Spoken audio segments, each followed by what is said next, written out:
I am at a point in my life where the only path left is to look back. People say a mother's heart is the biggest, but the truth is, my heart has been empty of fairness. I made a mistake in my decisions, a mistake my 3 sons have paid for with their entire youth, and now its weight rests on my soul. I had 4 children, 3 sons, and a daughter. My daughter was the youngest, and perhaps because of that, or maybe because of my own weaknesses, I gave her more importance than she deserved. I cannot deny that I neglected my sons and was often harsh and unfair to them. I thought my sons were strong. They could endure everything, while my daughter was fragile and needed to be protected at all costs. Over time, this mindset became a habit. Whatever my daughter wanted, she got. If she complained that her brothers had teased her, I would punish the boys without listening. If she insisted on something, I would silence my sons. Slowly, an invisible wall formed in our home, a wall behind which my sons stood alone. My eldest son, Aaron, was always sensitive. He was quiet, but his eyes asked questions. He often asked me, "Mom, are we not your children?" And I would laugh it off.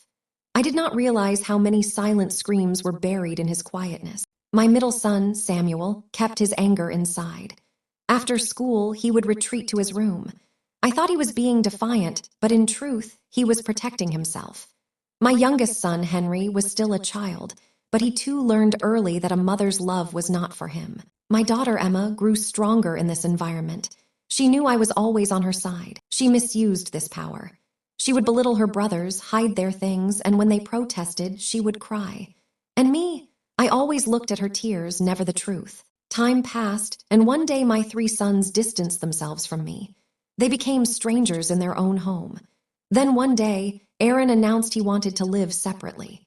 For the first time, I felt fear, but my pride would not let me admit the truth. Years later, I found out that Aaron was getting married.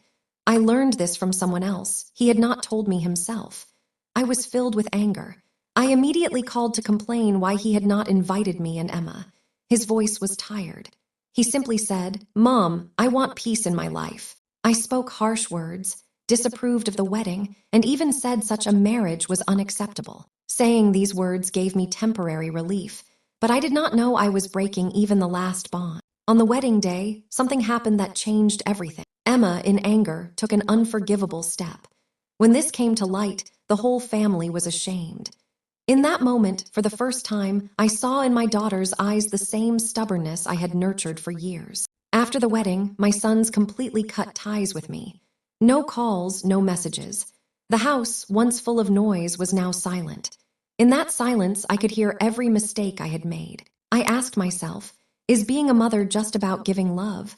Is fairness not also a mother's responsibility? The answer is always yes, but by then, it was too late. Today, I am sharing this story so that perhaps another mother will not be blind like me. Favoring one child and placing them on a pedestal while making others feel invisible ultimately takes everything away. My sons may never return, but if my regret can prevent another family from breaking, then perhaps my soul can find some peace.